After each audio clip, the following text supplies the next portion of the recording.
तो दोस्तों आज हम फिर से आपके लिए लेकर आए हैं देश दुनिया की सभी ताज़ा बड़ी खबरें। फटाफट एक एक कर विस्तार से आज आपको बताएंगे, तो वीडियो को अंत तक जरूर देखें। दोस्तों वीडियो बनाने में हमें काफ़ी मेहनत लगी है, तो वीडियो को दिल से लाइक कर दीजिए। दोस्तों पहली खबर में आपको बता दें कि सुप्रीम कोर्ट ने हिंदुओं को दिया बड़ा झटका। सुप्रीम कोर्ट ने बेंगलुरु के ईदगाह मैदान में गणेश चतुर्थी की पूजा करने पर लगाई रोक। हिंदू संगठनों को सुप्रीम कोर्ट से झटका।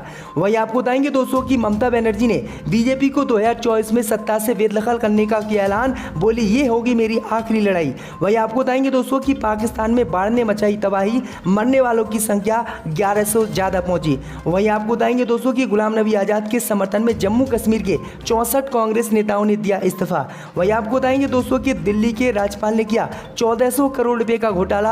आम आदमी पार्टी ने सीबीआई ईडी से जांच कराने की है मांग। वहीं आपको बताएंगे दोस्तों कि रेल हवाई अड्डे बेचने के बाद मोदी सरकार ने देश की 2 और सरकारी कंपनियों को बेचने का किया ऐलान। लोग बोले धीरे धीरे देश बेच देंगे मोदी अमित शाह। वहीं आपको बताएंगे दोस्तों कि बीजेपी और बजरंग दल पर विवादित टिप्पणी करने पर दिग्विजय सिंह के खिलाफ कोर्ट ने वारंट किया जारी, कभी भी हो सकते हैं गिरफ्तार। तो दोस्तों सभी खबरों को आपको एक एक कर बताने वाले हैं। वीडियो को लाइक कर चैनल को सब्सक्राइब कर दें और हमें कमेंट करके बताएं कि आपके जिले किस राज्य से हमारी खबरों को देख रहे हैं। इसी बीच पर तो दोस्तों अगली खबर की ओर, तो सुप्रीम कोर्ट ने हिंदुओं को दिया बड़ा झटका। सुप्रीम कोर्ट ने बेंगलुरु के ईदगाह मैदान में गणेश चतुर्थी की पूजा करने पर लगाई रोक। मुसलमानों के समर्थन में सुनाया बड़ा फैसला। जी दोस्तों आपको बता दें कि सुप्रीम कोर्ट से आज हिंदुओं को बड़ा झटका लगा है। सुप्रीम कोर्ट ने बेंगलुरु के ईदगाह मैदान में गणेश चतुर्थी की पूजा करने पर रोक लगा दी है और कर्नाटक हाई कोर्ट के फैसले को बदल दिया है। दरअसल आपको बता दें कि बीते ही दिनों कर्नाटक हाई कोर्ट ने फैसला सुनाया था कि बेंगलुरु के ईदगाह मैदान में गणेश चतुर्थी की पूजा हो सकती है और हिंदुओं को इसकी इजाजत दी थी। लेकिन आपको बता दें कि इससे नाराज होकर मुस्लिम समुदाय सुप्रीम कोर्ट पहुंचा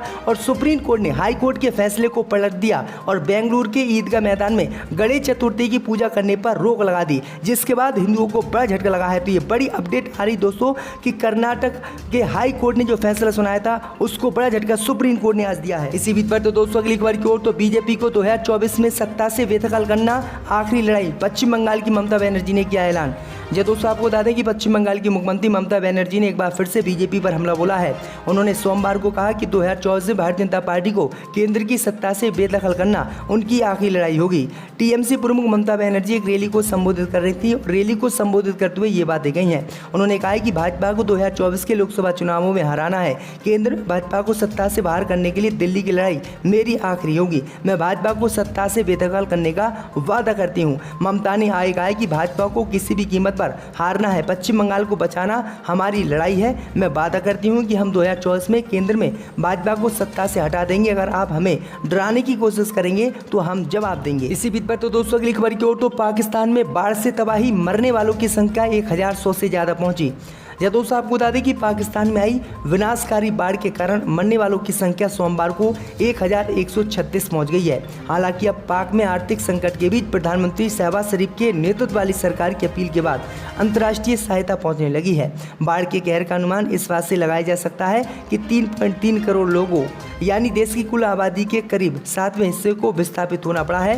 पाकिस्तानी जलवायु परिवर्तन मंत्री शेरी रहमान ने इसे दशक का सबसे भयावह मानसून बताया है। तो ये बड़ी अपडेट आई दोस्तों कि 1100 लोग जो हैं इसमें मर चुके हैं। इसी बीच पर तो दोस्तों अगली खबर की ओर, तो रेल हवाई अड्डे बेचने के बाद मोदी सरकार ने 2 और सरकारी कंपनियों को बेचने का किया ऐलान।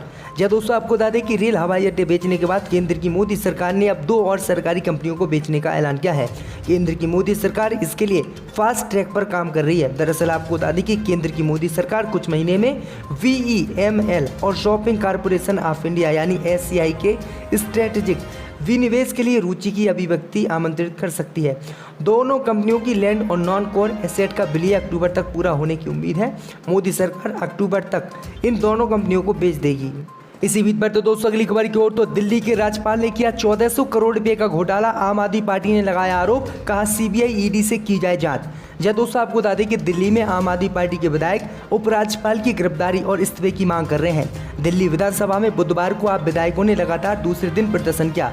सदन में विधायकों ने हाथों में तख्तियां लेकर लहराई और उपराज्यपाल विनय कुमार सक्सेना के खिलाफ जमकर नारेबाजी की।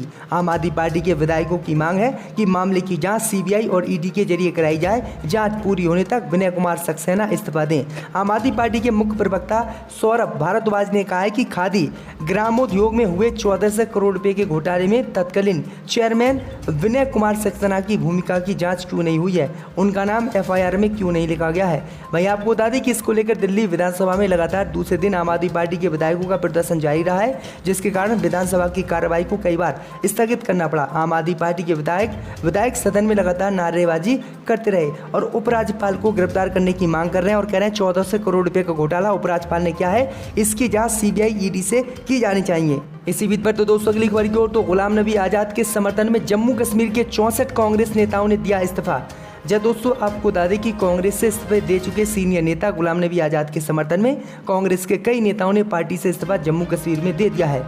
आज़ाद के समर्थन में पूर्व उप मुख्यमंत्री ताराचंद सहित जम्मू कश्मीर के 64 कांग्रेस नेताओं ने पार्टी से इस्तीफा दिया है। मिली जानकारी के मुताबिक आज़ाद के समर्थन में इस्तीफा देने वालों में पूर्व मंत्री बाजिद वानी, मनोहर लाल शर्मा, घारू चौधरी, पूर्व विधायक बलवान सिंह, जम्मू कश्मीर कांग्रेस के सचिव नरेंद्र शर्मा और महासचिव गौरव मंगोत्रा जैसे बड़े नेता हैं। ये सभी रविवार को आज़ाद के नेतृत्व वाली नई पार्टी में शामिल होंगे। इन सभी नेताओं ने गुलाम नबी की मौजूदगी में इस्तीफा दिया है। तो ये बड़ी अपडेट आ रही दोस्तों। इसी बीच पर तो दोस्तों अगली खबर की ओर तो दिग्विजय सिंह के खिलाफ वारंट जारी, बीजेपी और बजरंग दल पर विवादित टिप्पणी करने का है मामला। जब दोस्तों आपको बता दें कि ग्वालियर जिला एवं सत्र न्यायालय ने अवमानना के एक मामले में पूर्व मुख्यमंत्री और राज्यसभा के सांसद दिग्विजय सिंह के खिलाफ जमानती वारंट जारी किया है। इससे पहले ये याचिका 23 जुलाई को सुनवाई में रखी गई थी, लेकिन कांग्रेस नेता दिग्विजय सिंह की तरफ से बताया गया कि वह राजनीतिक व्यस्तता के कारण आने में असमर्थ हैं। इस पर उनके विरोधी पक्ष के अधिवक्ता अवधेश ने आपत्ति दर्ज कराई थी, जिस पर सुनवाई करते हुए पूर्व मुख्यमंत्री दिग्विजय सिंह को कोर्ट में जमानती वारंट से तलब किया गया है। गौरतलब है कि पूर्व में हुए उपचुनाव में भिंड में दिग्विजय सिंह ने बजरंग दल और भाजपा के लोगों के खिलाफ विवादित टिप्पणी की थी। पूर्व सीएम दिग्विजय सिंह ने बजरंग दल और बीजेपी के समर्थकों को लेकर कहा था कि सभी देश विरोधी गतिविधियों में संलिप्त हैं और अलकायदा का जासूस तक उन्होंने बता दिया था, जिसके बाद उन पर मानहानि का केस दर्ज किया गया था। इसी बीच पर तो दोस्तों अगली खबर की ओर तो गुजरात में आप नेता पर खूनी हमला, केजरीवाल ने कहा चुनाव में जीत। जब दोस्तों आपको बता दें कि गुजरात चुनावी राज्य है, वहाँ इस साल के अंत में विधानसभा चुनाव होने हैं। ऐसे में आम आदमी पार्टी भी वहाँ जीतने की भरपूर कोशिश कर रही है। इस बीच खबर ये है कि सूरत के सीमा नाका इलाके में आम आदमी पार्टी के महासचिव मनोज सोरथिया पर खूनी हमला किया गया है। इस मामले में आम आदमी पार्टी के संयोजक और दिल्ली के सीएम अरविंद केजरीवाल ने ट्वीट कर कहा कि विपक्षी लोगों पर इस तरह से हमला करना ठीक नहीं है। चुनाव में जीत और हार होती रहती है, लेकिन विपक्ष को हिंसा से कुचलना गुजरात की संस्कृति के खिलाफ है और लोग को ये पसंद नहीं है। मैं गुजरात के सीएम से दोषियों को कड़ी सजा देने और सभी की रक्षा करने की अपील करता हूँ। इसी बीच पर तो दोस्तों अगली खबर की ओर तो भारत के बाद श्रीलंका बेचने जा रहा है अपनी एयरलाइंस। जब दोस्तों आपको बता दें कि भारत के पड़ोसी देश श्रीलंका की हालात सुधरने का नाम नहीं ले रही है। श्रीलंका पिछले 1 साल से गंभीर आर्थिक संकट झेला है। हालात ये हैं कि देश के पास अपने नागरिकों के लिए पेट्रोल और गैस का आयात करने के लिए विदेशी मुद्रा नहीं है। अब यहाँ की सरकार ने एक और बड़ा कदम उठाने का फैसला किया है। श्रीलंका अपनी सरकारी विमान सेवा को बेचने की तैयारी कर रहा है। श्रीलंका की सरकारी विमानन कंपनी भारी घाटे में चल रही है, जिसके चलते अब श्रीलंका राष्ट्रीय विमानन कंपनी का निजीकरण करेगा। श्रीलंका ने सोमवार को कहा कि नकदी की कमी से जूझ रही सरकार एयरलाइंस के संचालन में अब पैसा नहीं लगा सकती। इसी बीच पर तो दोस्तों अगली खबर की ओर तो झारखंड में अंकिता की मौत पर सोरेन का बड़ा बयान, कहा ऐसी घटनाएं राज्य में होती रहती हैं। यह दोस्तों आपको बता दें कि झारखंड के मुख्यमंत्री हेमंत सोरेन ने अंकिता सिंह को जिंदा जला डालने के मामले में बड़ा बयान दिया है। उन्होंने कहा कि ऐसी घटनाएं तो आम हैं, ऐसी घटनाएं तो आए दिन होती रहती हैं। सीएम सोरेन के इस असंवेदनशील बयान पर हर कोई हैरान है। शाहरुख ने एक तरफा प्यार में जिस अंकिता को जिंदा जला दिया था, बीते दिन उसका अंतिम संस्कार किया गया है। शनिवार रविवार की रात करीब 2 बजे रांची के रिम्स अस्पताल में अंकिता ने अंतिम सांस ली। बुरी तरह जल चुकी अंकिता ने 5 दिन तक जिंदगी की जंग लड़ी, लेकिन अंत में वो ये जंग हार गई और उसकी मौत हो गई। झारखंड के दुमका में अंकिता सिंह का सोमवार सुबह अंतिम संस्कार किया गया। दरअसल आपको बता दें कि 17 साल की Ankita Singh girls high school में 12वीं में पढ़ती थी और अपने परिवार का खर्च चलाने के लिए ट्यूशन पढ़ाती थी और हर महीने 1000 रुपये कमाती थी। अंकिता बड़ी होकर पुलिस अफसर बनना चाहती थी। वहीं अंकिता के पिता की आमदनी रोजाना 200 रुपये थी। बता दें कि अंकिता की माँ की कैंसर से मौत हो चुकी है और शाहरुख नाम का लड़का अंकिता से प्यार करता था। अंकिता भी प्यार करती थी, लेकिन किसी बात को लेकर उनमें कुछ हो गया था, जिसके बाद जो है ये घटना सामने आई। अभी जो सरकार ने उत्तर प्रदेश की योगी सरकार है, उन्होंने एक ऐड छपवाया था। उसमें एक फोटो जो है बंगाल के हाईवे का लगा दिया था, दूसरी फोटो अमेरिका की कंपनी की लगा दी थी। तो क्या सरकार वास्तव में उत्तर प्रदेश में विकास नहीं किया या फिर विकास के नाम पर लोगों को धोखा दे रही है? विकास किया होता तो उसकी फोटो लगाते। वो तो ये समझ रहे हैं बेवकूफ़ लोग हैं, भोले भाले लोगों को बेवकूफ़ समझ रहे हैं। उन्होंने ये फोटो लगवा दिया। हो सकता है कल को ताजमहल का लगवा दें कि उत्तर प्रदेश की सरकार ने बनाया है।